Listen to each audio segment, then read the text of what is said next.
የኢትዮጵያን የቪዲዮ ኤዲቲንግ ታሪክ የቀየረውን የማይክን የኤዲቲንግ ሚስጥሮችን አሳያችኋለሁ። ማይክ የሚሰራቸውን ቪዲዮዎች አይታችሁ ከሆነ ጥራታቸው ከፍ ያለ ከመጀመሪያ እስከ መጨረሻ ጥንቅቅ ተደርገው ያለምንም እንከን ኤዲት የተደረጉ ናቸው። ዛሬ የምንመለከተው ከሱ የቪዲዮ ኤዲቲንግ ተነስተን ሁላችንም ኤዲት ስናደርግ የምንሰራቸውን ስህተቶች እናስተካክላለን።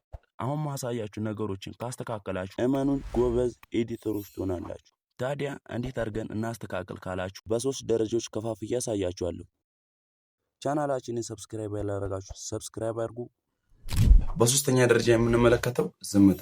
አብዛኞቻችን ቪዲዮ ስንሰራ ይህን ስህተት እንሳሳታለን። ከ5 እስከ 10 ሰከንድ በላይ ዝም እንላለን። ይህ ማለት ይህን ቪዲዮ እየሰራው የምተነፍሱበትን ፓርት ወይንም ጸጥ ያልንበትን ፓርት መቁረጥ አለብን።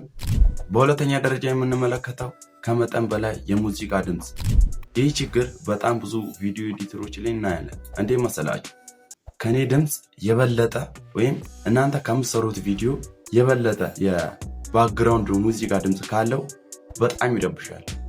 እሱ ነገር ማስተካከል አለብን።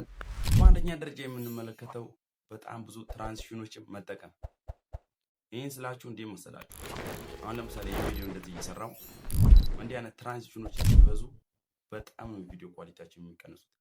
ትራንዚሽን ማለት አንድ ሀሳብ ጀምረን ጨርሰን ወደ ሌላኛው ሀሳብ ስንገባ የምናደርገው ሽግግር ነው። በጣም ብዙ ትራንዚሽኖችን ስንጠቀም የቪዲዮ ኳሊቲያችን በጣም ይቀንሳል።